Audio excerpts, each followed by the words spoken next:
श्रीगणेशाय नमः। अथ श्री महालक्ष्मी ललिता कवचा।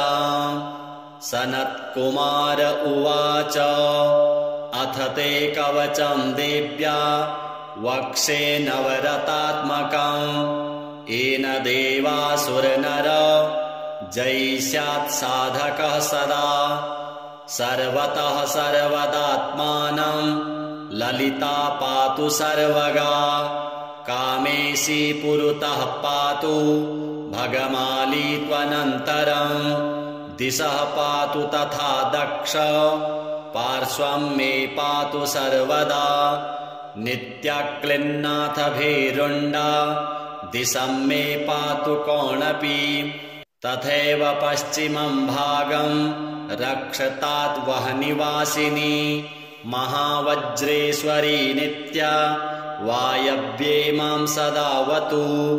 वामपार्श्वं सदा पातु इति मे ललिता ततः। माहेश्वरी दिशं पातु त्वरितं सिद्धदायिनी। पातु मामूर्ध्वतः शश्वत् देवताकुलसुन्दरी। अधो नीलपताकाख्या विजया सर्वतश्च मां। करोतु मे मङ्गलानि सर्वदा सर्वमङ्गला। देहेन्द्रियमनःप्राणान् ज्वालामालिनि विग्रहा। पालयत्वनिशं चित्ता चित्तं मे सर्वदावतु। कामात् क्रोधात् तथा लोभान् मोहान् मानान् मदादपि। पापान् मां सर्वतः शोकात् संशयात् सर्वतः सदा। असत्यात् क्रूरचिन्तातो हिंसातश्चौरतस्तथा। स्थैमित्याच्च सदा पातु प्रेरयन्त्यः शुभं प्रति। नित्याः षोडश मां पातु गजारूढाः स्वशक्तिभिः। तथा हयसमारूढा पातु मां सर्वतः सदा। सिंहारूढास्तथा पातु पातु ऋक्षगता अपि। रथारूढाश्च मां पातु सर्वतः सर्वदारणे। तारक्ष्यारूढाश्च मां पातु तथा व्योमगताश्च ताः। भूतगाः सर्वगः पातु पातु देव्यश्च सर्वदा। भूतप्रेतपिशाचाश्च परकृत्यादिकान् गदान्। द्रावयन्तु स्वशक्तीनां भूषणैरायुधैर्मम। गजास्वदीपि पञ्चास्य तारक्ष्यारूढाखिलायुधाः। असङ्ख्याः शक्तयो देव्यः पातु मां सर्वतः सदा। सायं प्रातर्जपन्नित्या कवचं सर्वरक्षकम्। कदाचिन्नाशुभं पश्येत् सर्वदानवमास्थितः। इत्येतत् कवचं प्रोक्तं ललितायाः शुभावहम्। यस्य सन्धारणान्मर्त्यो निर्भयो विजयी सुखी। श्रीमहालक्ष्म्यार्पणमस्तु। सनत्कुमार उवाच अथ ते कवचं देव्या वक्षे नवरतात्मकम् येन देवासुरनर जयिष्यात् साधकः सदा। सर्वतः सर्वदात्मानं ललिता पातु सर्वगा। कामेशी पुरतः पातु भगमाली त्वनन्तरम्। दिशः पातु तथा दक्ष पार्श्वं मे पातु सर्वदा। नित्याक्लिन्नाथ भीरुण्डा दिशं मे पातु कोणपि। तथैव पश्चिमं भागं रक्षतात् वह्निवासिनी।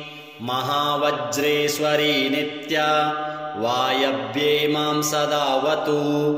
वामपार्श्वं सदा पातु इति मे ललिता ततः। माहेश्वरी दिशं पातु त्वरितं सिद्धदायिनी। पातु मामूर्ध्वतः शश्वत् देवताकुलसुन्दरी। अधो नीलपताकाख्या विजया सर्वतश्च मां करोतु मे मङ्गलानि सर्वदा सर्वमङ्गला देहेन्द्रियमनःप्राणान् ज्वालामालिनिविग्रह पालयत्वनिशं चित्तं मे सर्वदावतु कामात् क्रोधात् तथा लोभान् मोहान् मानान् मदादपि पापान् मां सर्वतः शोकात् संशयात् सर्वतः सदा असत्यात् क्रूरचिन्तातो हिंसातश्चौरतस्तथा स्थैमित्याच्च सदा पातु प्रेरयन्त्यः शुभं प्रति नित्याः षोडश मां पातु गजारूढाः स्वशक्तिभिः तथा हयसमारूढा पातु मां सर्वतः सदा सिंहारूढास्तथा पातु ऋक्षगता अपि रथारूढाश्च मां पातु सर्वतः सर्वदारणे तारक्ष्यारूढाश्च मां पातु तथा व्योमगताश्च ताः भूतगाः सर्वगः पातु देव्यश्च सर्वदा भूतप्रेतपिशाचाश्च परकृत्यादिकान् गदान् द्रावयन्तु स्वशक्तीनां भूषणैरायुधैर्मम गजास्वदीपि पञ्चास्य तारक्ष्यारूढाखिलायुधाः असङ्ख्याः शक्तयो देव्यः पातु मां सर्वतः सदा सायं प्रातर्जपन्नित्या कवचं सर्वरक्षकं कदाचिन्नाशुभं पश्येत् सर्वदानवमास्थितः इत्येतत् कवचं प्रोक्तं ललितायाः शुभावहं यस्य सन्धारणान्मर्त्यो निर्भयो विजयी सुखी श्रीमहालक्ष्म्यार्पणमस्तु।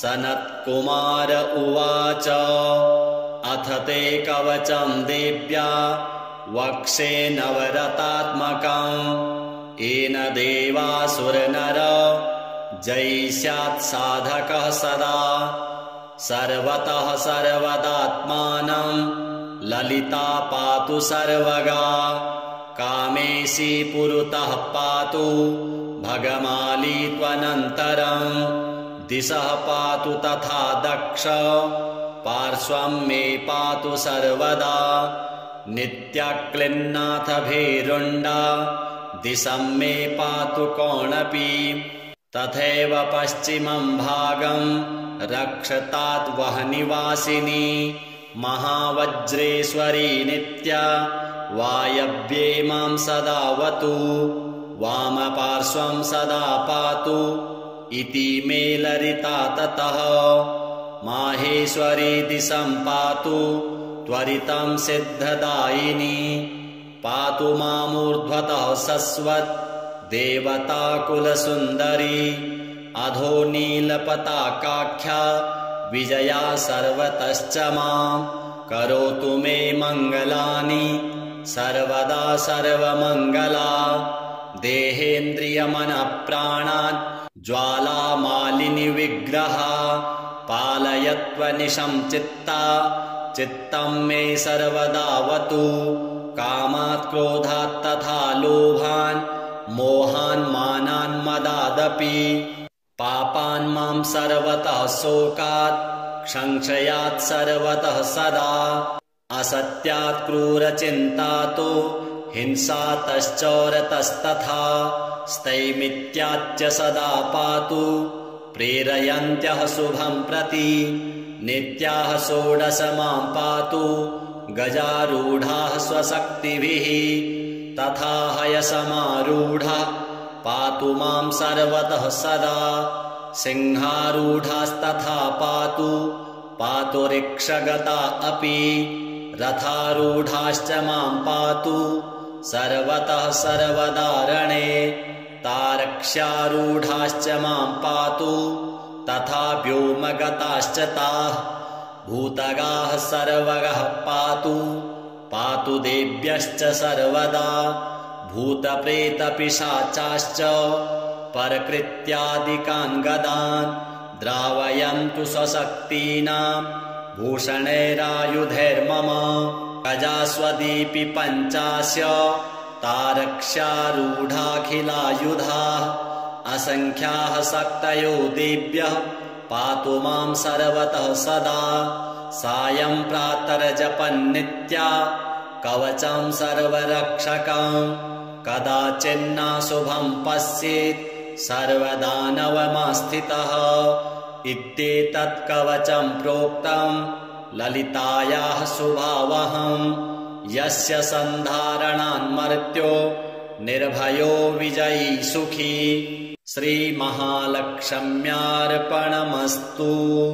सनत्कुमार उवाच अथ ते कवचं देव्या वक्षे नवरतात्मकम् येन देवासुरनर जयिष्यात् साधकः सदा सर्वतः सर्वदात्मानं ललिता पातु सर्वगा कामेशी पुरतः पातु भगमाली त्वनन्तरं दिशः पातु तथा दक्ष पार्श्वं मे पातु सर्वदा नित्याक्लिन्नाथ भीरुण्डा दिशं मे पातु कोणपि तथैव पश्चिमं भागं रक्षतात् वहनिवासिनी महावज्रेश्वरी नित्या वायव्ये मां सदावतु वामपार्श्वं सदा पातु इति मे ललिता ततः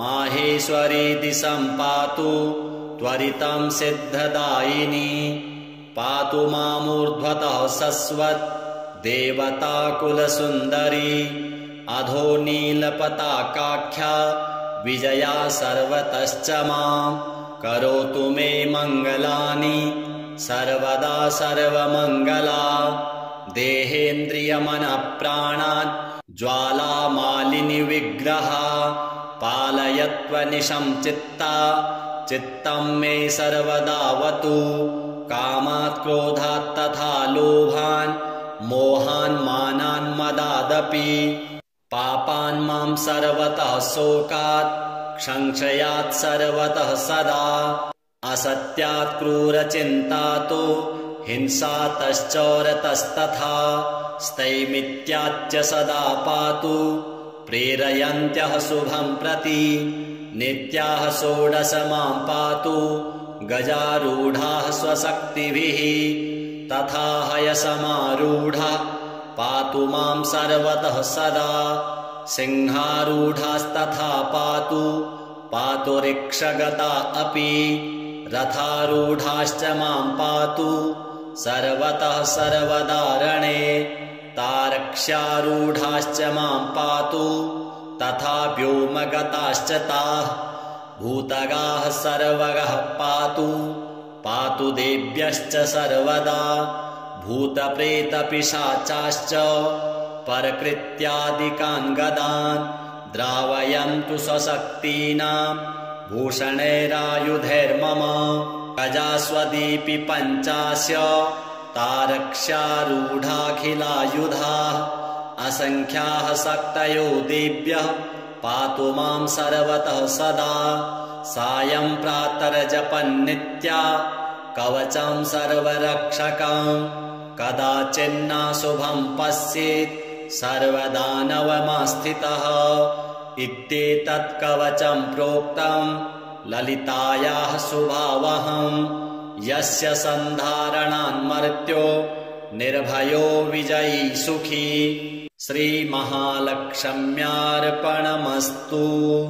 सनत्कुमार उवाच अथ ते कवचं देव्या वक्षे नवरतात्मकं येन देवासुरनर जयिष्यात् साधकः सदा सर्वतः सर्वदात्मानं ललिता पातु सर्वगा कामेशी पुरतः पातु भगमाली त्वनन्तरं दिशः पातु तथा दक्ष पार्श्वं मे पातु सर्वदा नित्याक्लिन्नाथ भीरुण्डा दिशं मे पातु कोणपि तथैव पश्चिमं भागं रक्षतात् वह्निवासिनी महावज्रेश्वरी नित्या वायव्ये मां सदावतु वामपार्श्वं सदा पातु इति मे ललिता ततः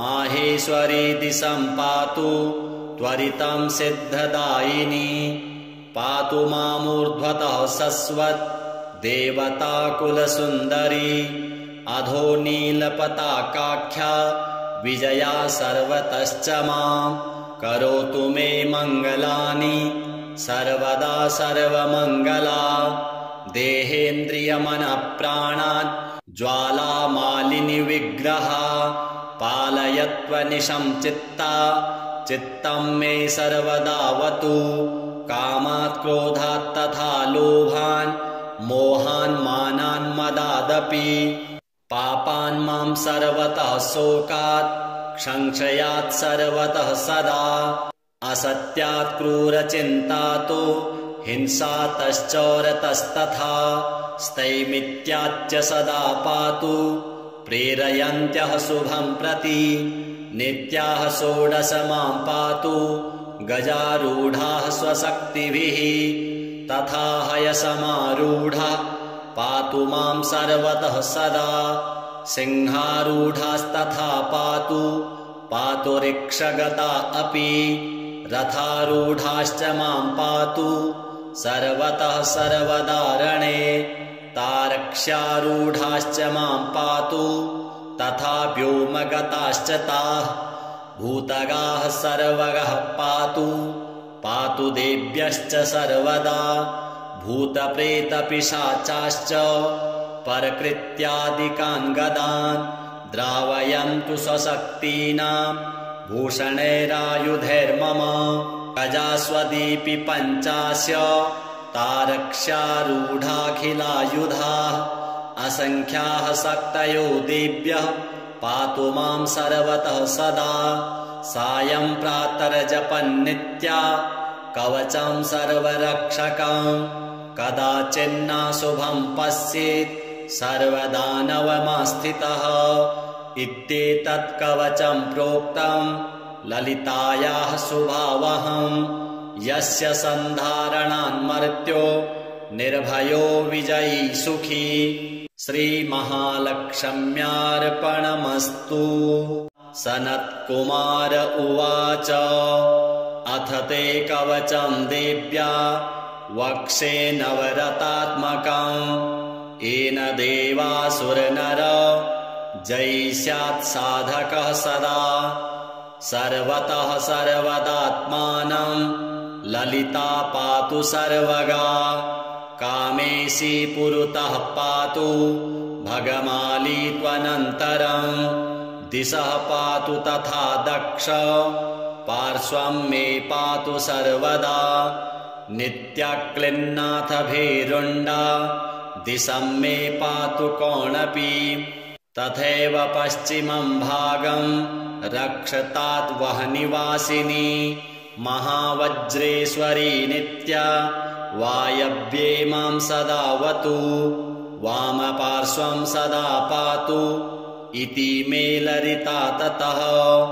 माहेश्वरी दिशं पातु त्वरितं सिद्धदायिनी पातु मामूर्ध्वतः शश्वत् देवताकुलसुन्दरी अधो नीलपताकाख्या विजया सर्वतश्च मां करोतु मे मङ्गलानि सर्वदा सर्वमङ्गला देहेन्द्रियमनःप्राणान् ज्वालामालिनि विग्रहा पालयत्वनिशं चित्ता चित्तं मे सर्वदावतु कामात् क्रोधात् तथा लोभान् मोहान् मानान् मदादपि पापान् मां सर्वतः शोकात् संशयात् सर्वतः सदा असत्यात् क्रूरचिन्तातो हिंसातश्चौरतस्तथा स्थैमित्याच्च सदा पातु प्रेरयन्त्यः शुभं प्रति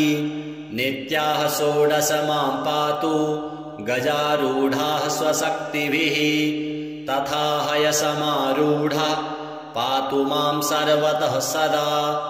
सिंहारूढास्तथा पातु रिक्षगता अपि। रथारूढाश्च मां पातु सर्वतः सर्वदारणे। तारक्ष्यारूढाश्च मां पातु तथा व्योमगताश्च ताः। भूतगाः सर्वगः पातु देव्यश्च सर्वदा। भूतप्रेतपिशाचाश्च परकृत्यादिकान् गदान्। द्रावयन्तु स्वशक्तीनां भूषणैरायुधैर्मम। गजास्वदीपि पञ्चास्य तारक्ष्यारूढाखिलायुधाः। असङ्ख्याः शक्तयो देव्यः पातु मां सर्वतः सदा। सायं प्रातर्जपन्नित्या कवचं सर्वरक्षकं। कदाचिन्नाशुभं पश्येत् सर्वदानवमास्थितः। इत्येतत् कवचं प्रोक्तं ललितायाः शुभावहम्। यस्य सन्धारणान्मर्त्यो निर्भयो विजयी सुखी। श्रीमहालक्ष्म्यार्पणमस्तु। सनत्कुमार उवाच अथ ते कवचं देव्या वक्षे नवरतात्मकम्। येन देवासुरनर जयिष्यात् साधकः सदा। सर्वतः सर्वदात्मानं ललिता पातु सर्वगा। कामेशी पुरतः पातु भगमाली त्वनन्तरम्। दिशः पातु तथा दक्ष पार्श्वं मे पातु सर्वदा। नित्याक्लिन्नाथ भीरुण्डा दिशं मे पातु कोणपि। तथैव पश्चिमं भागं रक्षतात् वह्निवासिनी। महावज्रेश्वरी नित्या वायव्ये मां सदावतु। वामपार्श्वं सदा पातु इति मे ललिता ततः। माहेश्वरी दिशं पातु त्वरितं सिद्धदायिनी। पातु मामूर्ध्वतः शश्वत् देवताकुलसुन्दरी। अधो नीलपताकाख्या विजया सर्वतश्च मां। करोतु मे मङ्गलानि सर्वदा सर्वमङ्गला। देहेन्द्रियमनःप्राणान् ज्वालामालिनि विग्रहा। पालयत्वनिशं चित्तं मे सर्वदावतु। कामात् क्रोधात् तथा लोभान् मोहान् मानान् मदादपि। पापान् मां सर्वतः शोकात् संशयात् सर्वतः सदा। असत्यात् क्रूरचिन्तातो हिंसातश्चोरतस्तथा। स्थैमित्याच्च सदा पातु प्रेरयन्त्यः शुभं प्रति। नित्याः षोडश मां पातु गजारूढाः स्वशक्तिभिः। तथा हयसमारूढा पातु मां सर्वतः सदा। सिंहारूढास्तथा पातु रिक्षगता अपि। रथारूढाश्च मां पातु सर्वतः सर्वदारणे। तारक्ष्यारूढाश्च मां पातु तथा व्योमगताश्च ताः। भूतगाः सर्वगः पातु देव्यश्च सर्वदा। भूतप्रेतपिशाचाश्च परकृत्यादिकान् गदान्। द्रावयन्तु स्वशक्तीनां भूषणैरायुधैर्मम। गजास्वदीपि पञ्चास्य तारक्ष्यारूढाखिलायुधाः। असङ्ख्याः शक्तयो देव्यः पातु मां सर्वतः सदा। सायं प्रातर्जपन्नित्या कवचं सर्वरक्षकं। कदाचिन्नाशुभं पश्येत् सर्वदानवमास्थितः। इत्येतत् कवचं प्रोक्तं ललितायाः शुभावहम्। यस्य सन्धारणान्मर्त्यो निर्भयो विजयी सुखी। श्रीमहालक्ष्म्यार्पणमस्तु।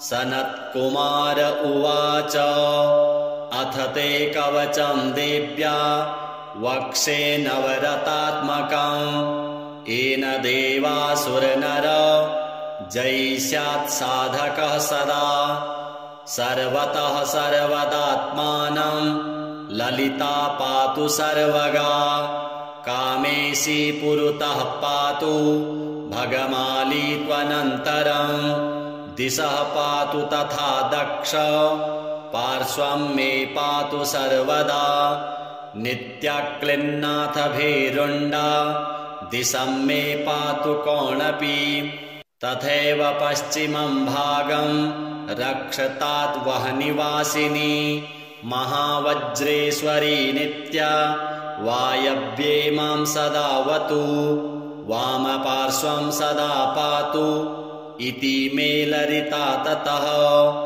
माहेश्वरी दिशं पातु त्वरितं सिद्धदायिनी पातु मामूर्ध्वतः सस्वत् देवताकुलसुन्दरी अधो नीलपताकाख्या विजया सर्वतश्च मां करोतु मे मङ्गलानि सर्वदा सर्वमङ्गला देहेन्द्रियमनःप्राणान् ज्वालामालिनि विग्रहा पालयत्वनिशं चित्ता चित्तं मे सर्वदावतु कामात् क्रोधात् तथा लोभान् मोहान् मानान् मदादपि पापान् मां सर्वतः शोकात् संशयात् सर्वतः सदा असत्यात् क्रूरचिन्तातो हिंसातश्चौरतस्तथा स्थैमित्याच्च सदा पातु प्रेरयन्त्यः शुभं प्रति नित्याः षोडश मां पातु गजारूढाः स्वशक्तिभिः तथा हयसमारूढा पातु मां सर्वतः सदा सिंहारूढास्तथा पातु पातु रिक्षगता अपि रथारूढाश्च मां पातु सर्वतः सर्वदारणे तारक्ष्यारूढाश्च मां पातु तथा व्योमगताश्च ताः भूतगाः सर्वगः पातु पातु देव्यश्च सर्वदा भूतप्रेतपिशाचाश्च परकृत्यादिकान् गदान् द्रावयन्तु स्वशक्तीनां भूषणैरायुधैर्मम गजास्वदीपि पञ्चास्य तारक्ष्यारूढाखिलायुधाः असङ्ख्याः शक्तयो देव्यः पातु मां सर्वतः सदा सायं प्रातर्जपन्नित्या कवचं सर्वरक्षकं कदाचिन्नाशुभं पश्येत् सर्वदानवमास्थितः इत्येतत् कवचं प्रोक्तं ललितायाः शुभावहं यस्य सन्धारणान्मर्त्यो निर्भयो विजयी सुखी श्रीमहालक्ष्म्यार्पणमस्तु। सनत्कुमार उवाच अथ ते कवचं देव्या वक्षे नवरतात्मकं येन देवासुरनर जयिष्यात् साधकः सदा सर्वतः सर्वदात्मानं ललिता पातु सर्वगा कामेशी पुरतः पातु भगमाली त्वनन्तरं दिशः पातु तथा दक्ष पार्श्वं मे पातु सर्वदा नित्याक्लिन्नाथ भीरुण्डा दिशं मे पातु कोणपि तथैव पश्चिमं भागं रक्षतात् वह्निवासिनी महावज्रेश्वरी नित्या वायव्ये मां सदावतु वामपार्श्वं सदा पातु इति मे ललिता ततः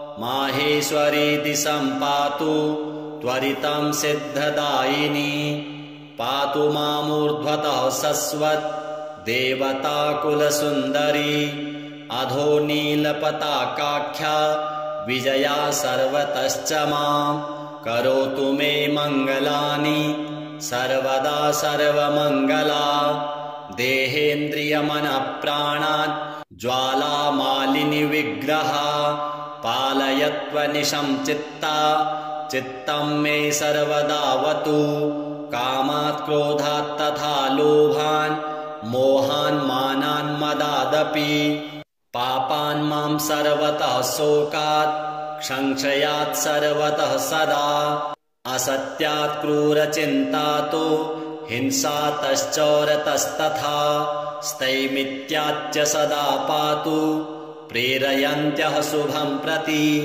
नित्याः षोडश मां पातु गजारूढाः स्वशक्तिभिः तथा हयसमारूढा पातु मां सर्वतः सदा सिंहारूढास्तथा पातु पातु रिक्षगता अपि रथारूढाश्च मां पातु सर्वतः सर्वदारणे तारक्ष्यारूढाश्च मां पातु तथा व्योमगताश्च ताः भूतगाः सर्वगः पातु पातु देव्यश्च सर्वदा भूतप्रेतपिशाचाश्च परकृत्यादिकान् गदान् द्रावयन्तु स्वशक्तीनां भूषणैरायुधैर्मम गजास्वदीपि पञ्चास्य तारक्ष्यारूढाखिलायुधाः असङ्ख्याः शक्तयो देव्यः पातु मां सर्वतः सदा सायं प्रातर्जपन्नित्या कवचं सर्वरक्षकं कदाचिन्नाशुभं पश्येत् सर्वदानवमास्थितः इत्येतत् कवचं प्रोक्तं ललितायाः शुभावहं यस्य सन्धारणान्मर्त्यो निर्भयो विजयी सुखी श्रीमहालक्ष्म्यार्पणमस्तु। सनत्कुमार उवाच अथ ते कवचं देव्या वक्षे नवरतात्मकम् येन देवासुरनर जयिष्यात् साधकः सदा सर्वतः सर्वदात्मानं ललिता पातु सर्वगा कामेशी पुरतः पातु भगमाली त्वनन्तरं दिशः पातु तथा दक्ष पार्श्वं मे पातु सर्वदा नित्यक्लिन्नाथ भीरुण्डा दिशं मे पातु कोणपि तथैव पश्चिमं भागं रक्षतात् वह्निवासिनी महावज्रेश्वरी नित्या वायव्ये मां सदावतु वामपार्श्वं सदा पातु इति मे ललिता ततः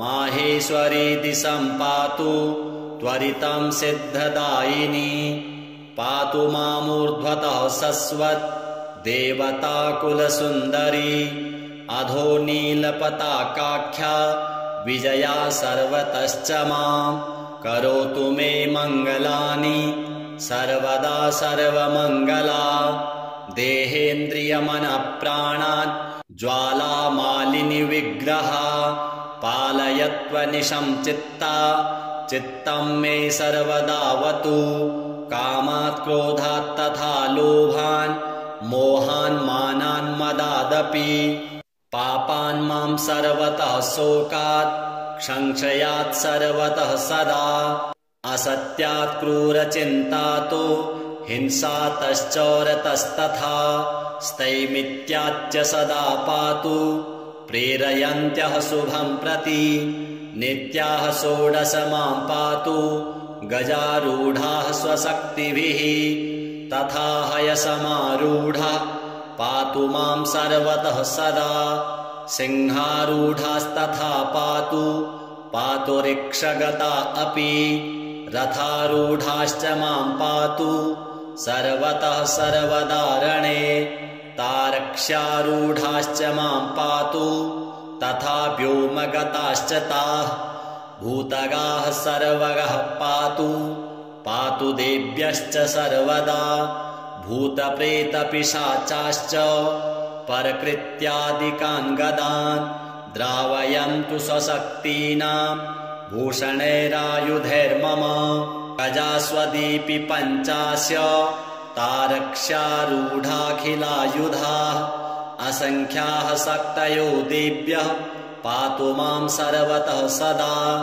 सायं प्रातर्जपन्नित्या कवचं सर्वरक्षकं कदाचिन्नाशुभं पश्येत् सर्वदानवमास्थितः इत्येतत् कवचं प्रोक्तं ललितायाः शुभावहं यस्य सन्धारणान्मर्त्यो निर्भयो विजयी सुखी। श्रीमहालक्ष्म्यार्पणमस्तु। सनत्कुमार उवाच अथ ते कवचं देव्या वक्षे नवरतात्मकम् येन देवासुरनर जयी स्यात् साधकः सदा सर्वतः सर्वदात्मानं ललिता पातु सर्वगा कामेशी पुरतः पातु भगमाली त्वनन्तरं दिशः पातु तथा दक्ष पार्श्वं मे पातु सर्वदा नित्याक्लिन्नाथ भीरुण्डा दिशं मे पातु कोणपि तथैव पश्चिमं भागं रक्षतात् वह्निवासिनी महावज्रेश्वरी नित्या वायव्ये मां सदावतु वामपार्श्वं सदा पातु इति मे ललिता ततः माहेश्वरी दिशं पातु त्वरितं सिद्धदायिनी पातु मामूर्ध्वतः शश्वत् देवताकुलसुन्दरी अधो नीलपताकाख्या विजया सर्वतश्च मां करोतु मे मङ्गलानि सर्वदा सर्वमङ्गला देहेन्द्रियमनःप्राणान् ज्वालामालिनि विग्रहा पालयत्वनिशं चित्ता चित्तं मे सर्वदावतु कामात् क्रोधात् तथा लोभान् मोहान् मानान् मदादपि पापान् मां सर्वतः शोकात् संशयात् सर्वतः सदा असत्यात् क्रूरचिन्तातो हिंसातश्चोरतस्तथा स्थैमित्याच्च सदा पातु प्रेरयन्त्यः शुभं प्रति नित्याः षोडश मां पातु गजारूढाः स्वशक्तिभिः तथा हयसमारूढा पातु मां सर्वतः सदा सिंहारूढास्तथा पातु पातु रिक्षगता अपि रथारूढाश्च मां पातु सर्वतः सर्वदारणे तारक्ष्यारूढाश्च मां पातु तथा व्योमगताश्च ताः भूतगाः सर्वगः पातु पातु देव्यश्च सर्वदा भूतप्रेतपिशाचाश्च परकृत्यादिकान् गदान् द्रावयन्तु स्वशक्तीनां भूषणैरायुधैर्मम गजास्वदीपि पञ्चास्य तारक्ष्यारूढाखिलायुधाः असङ्ख्याः शक्तयो देव्यः पातु मां सर्वतः सदा